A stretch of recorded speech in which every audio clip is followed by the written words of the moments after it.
Magandang gabi! Sa pagpapatuloy, tatalakayin naman natin ang mga definisyon at katangian ng mga panitikan dula, pabula at alamat. Ang dula ay isang mahalagang anyo ng panitikan na naglalarawan ng mga pangyayari at mga karakter sa pamamagitan ng mga tagpo at dialogo. Ito ay isang sining na kadalasang nahahati sa iba't ibang yugto na naglalaman ng iba't ibang eksena at kaganapan na bumubuo sa kabuuang kwento. Sa bawat yugto, maaaring magkaroon ng pag-unlad sa kwento, pagpapakilala sa mga karakter, pagpapalit ng sitwasyon, at iba pang mahahalagang aspeto ng naratibo. Karaniwang isinasagawa ang mga dulang ito sa entablado o teatro kung saan nakikita ng mga manunod ang pagtatanghal ng mga aktor na nagbibigay buhay sa mga karakter at tagpo ng dula. Ito ang mga halimbawa ng isang dula. Ibong Adarna ni Rodelio Santos, ang paglilitis ni Mang Sirap ni Paul Dumol, mga ama, mga anak ni Nick Joaquin. Ito naman ang mga katangian ng isang dula. Iskripo Balangkas ay ang likha ng manunulat na naglalarawan ng kwento, mga pangyayari, mga karakter at mga tagpo sa dula. Ito ay maaaring isang teksto na sinulat ng buo o maaaring maging gabay lamang ng nagtatakda ng pangunahing linya ng kwento. Pangalawa ay ang mga tauhan. Ito ay mga karakter na nagpapalabas ng mga pangyayari sa kwento. Karaniwang binubuo ito ng mga pangunahing tauhan, pangalawang tauhan, at ang mga taga-suporta. Pangkatlo, tagapagsalaysay. Ito ang boses o personalidad sa dula na naglalahad ng mga pangyayaring, nagbibigay konteksto, o nagpapaliwanag ng mga eksena. Dialogo. Ito naman ay ang mga salita o usapan ng mga tauhan sa isang dula. Ito ay pangunahing paraan na nagpapahayag ng mga damdamin, motibasyon at pag-unawa sa karakter at pangyayari. Musika. Ito ay maaaring gamitin upang magbigay dagdag ng emosyon, ambience o salaysay sa isang dula. Panghuli ay ang paraan ng pagtatanghal. Ito ay ang paraan kung paano ipinapakita ang dula sa entablado. Ito ay naglalarawan kung paano inilalabas ng mga aktor ang kanilang mga tauhan, kung paano ginagamit ang espasyo at set design, at kung paano inililipat ang musika at ilaw sa bawat eksena. Ang pabula naman ay isang anyo ng panitikan na kung saan ang mga hayop ay ginagamit bilang mga tauhan na nagpapahayag ng mga aral o moralidad. Sa pamamagitan ng kanilang mga kilos at pang-uugali, ipinapakita ng mga hayop sa pabula ang mga katangian at pag-uugaling dapat tularan o iwasan ng mga tao.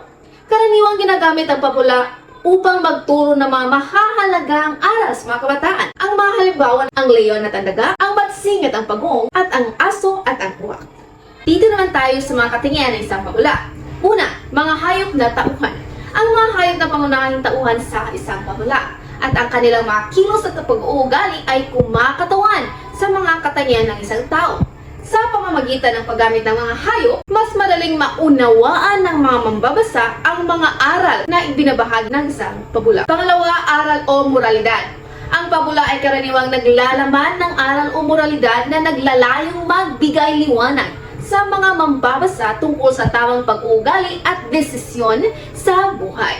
Ito ay madalas na ipinapakita sa pamamagitan ng karanasan ng mga hayop na tauhan. Pangkatlo, upang maging epektibo ang isang pabula, mahalaga na ang kwento ay nakakahikayat at nakakapagbigay interes sa mga mambabasa. Ito ay upang maakit ang kanilang atensyon at mapanatili ang kanilang interes habang binabasa ito. Panghuli, isa sa mga pangunahing katangian ng pabula ang personifikasyon, kung saan ang mga hayop ay binibigyan ng mga katangiang pantao tulad ng pag-iisip at pagsasalita. Dito naman tayo sa isang alamat. Ang alamat ay isang salaysay na naglalarawan ng mga kahangahangang pangyayari, mga likhang isip ng karakter at mga kaibang katangian ng isang lugar, bagay o tao. Sa pamamagitan ng mga kwento sa alamat, ang mga lipunang nagpapalaganap nito ay nagpapakita ng kanilang paniniwala, tradisyon at kultura. Ito ay hindi lamang simpleng mga kwento, kundi may mga elemento rin na kababalaghan at kabighani-bighan na nagbibigay buhay sa mga alamat at nagpapalalim sa kanilang kahulugan sa mga taong naniniwala at nagpapalaganap ng alamat. Ang mga halimbawa ng isang alamat ay alamat ng malakas at maganda, alamat ng bulkang mayon, at ang alamat ng pinya. Dito naman tayo ulit sa mga katangian ng isang alamat. Una, kasasalaminan ng kultura at kaugalian. Ang mga elemento ng alamat ay nagpapakita ng mga halaga, paniniwala at tradisyon ng isang kultura, kung paano nakabatay ang lipunan sa kanilang mga paniniwala at kaugalian.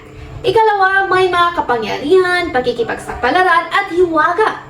Madalas ang mga tauhan o elemento sa alamat ay may kapangyarihan at kadalasang nakikipagsapalaran sila upang matamo ang kanilang mga layunin sa buhay.